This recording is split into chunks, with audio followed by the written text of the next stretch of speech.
अस्सलाम वालेकुम नाजरीन, मैं हूं ज़ैन सिद्दीकी और आप देख रहे हैं रंगे नो चैनल। उम्मीद है आप खैरियत से होंगे। नाजरीन, सबसे पहले मैं आपसे दरख्वास्त करूंगा कि अगर आपने हमारा यूट्यूब चैनल रंगे नो अभी तक सब्सक्राइब नहीं किया तो प्लीज़ इसे सब्सक्राइब कर लीजिए, बेल आइकन पर क्लिक कीजिए ताकि आपको हमारी ताज़ा तरीन वीडियोज़ मिलती रहें। एक अहम तरीन मौजू, एक अहम तरीन जो है मसला जो पिछले दिनों कराची में हमारे सामने आया दुआ ज़हरा के हवाले से, इस पर मुझे मेरे जो व्यूवर्स हैं उनकी तरफ से जो है बड़े मुझे पैगामात मिले कि आपने इस हवाले से कोई वीडियो नहीं बनाई। ये करंट इशू था और अभी तक भी नाजरीन सोशल मीडिया पर, खुसूसन फेसबुक पर और यूट्यूब पर एक भौचाल मचा हुआ है और इस हवाले से बहुत सारी वीडियोज़ जो है मुख्तलिफ़ एंकर्स ने और मुख्तलिफ़ यूट्यूबर्स ने बनाकर डाली हैं। और जैसे कि आपके इल्म में है कि दुआ ज़हरा के जो वालिद हैं मेहदी काज़मी, उनसे भी बड़े तल्ख़ सवालात किए गए इस हवाले से, मुख्तलिफ़ चैनल्स ने किए, मुख्तलिफ़ यूट्यूबर्स ने किए।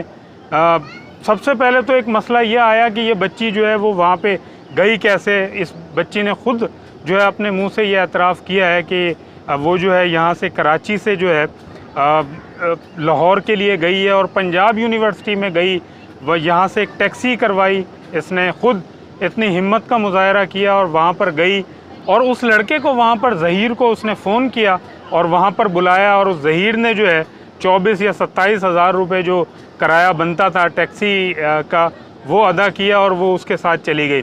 तो ये पूरा वाक़या जो है सामने आया है।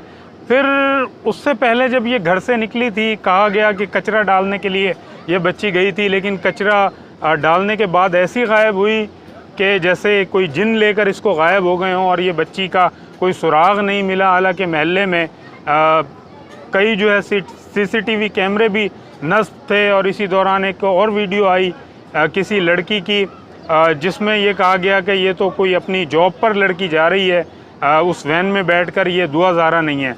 तो यहाँ पर बहुत सारे सवालात उठे। बहरहाल बहुत सारे टीवी चैनल्स ने, बहुत सारे जो सोशल मीडिया प्लेटफॉर्म्स पर जो है एक बड़ी लंबी बहस चली है और अभी तक ये बहस चल रही है।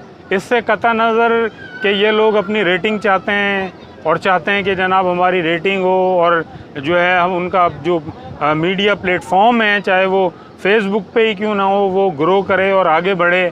ठीक है जी, उसके ज़रिए से व्यूज़ भी आएँ। लेकिन मेरा दिल हकीकत में जो है बहुत ज़्यादा दुखा हुआ था। इसी वजह से मैंने इस मौजू पर जो है वीडियो नहीं बनाई, क्योंकि ये एक बेटी का मसला नहीं है, ये पूरे पाकिस्तान की बेटियों का मसला है। ये जो है हमारी जो नई नस्ल जो है उसका मसला है।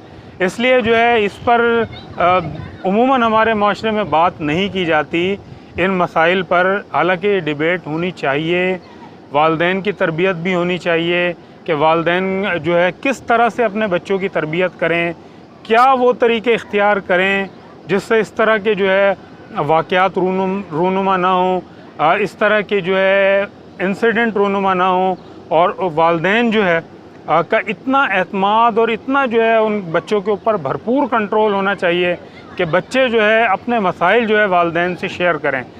वालदैन के दरमियान और बच्चों के दरमियान ये गैप हमेशा से रहा है। इस चीज़ को मानना पड़ेगा कि वालदैन और बच्चों के दरमियान एक गैप होता है, उस गैप को ख़त्म करना पड़ेगा। आजकल वालदैन मोबाइल जो है अपने बच्चों को देकर जो है बरी ज़िम्मा हो जाते हैं, कहते हैं कि यार हमारा बच्चा जो है इसमें मसरूफ़ है, कम से कम हमारी जान जो है उसने फ़िलहाल छोड़ दी है क्योंकि वो हमें तंग करता है या बहुत ज़्यादा जो है वालदैन के लिए परेशानी का सबब बनता है। इसलिए वालदैन जो है वो खुश हो जाते हैं कि चलो यार बच्चा अपनी एक्टिविटी में लगा हुआ है। इधर जो माएँ हैं या जो वालदैन होते हैं उनकी तवज्जो उनकी तरफ से हट जाती है। इसी तरह बच्चों को गेम्स दे देते हैं और घंटों घंटों बच्चे जो है वो गेम्स में जो है वो मसरूफ़ रहते हैं, लेकिन वालदैन को उन बच्चों की सरगर्मियों का नहीं पता चल पाता कि वो बच्चे क्या सरगर्मियाँ कर रहे हैं। फिर इसी तरह के वाक़यात होते हैं जिस तरह जो है दुआ ज़हरा का जो वाक़या हुआ है और भी कुछ वाक़यात हैं। ये पाकिस्तान में वाक़यात हर कुछ माह के बाद जो है एक दो वाक़यात इस तरह के सामने आते हैं, अफसोसनाक वाक़यात।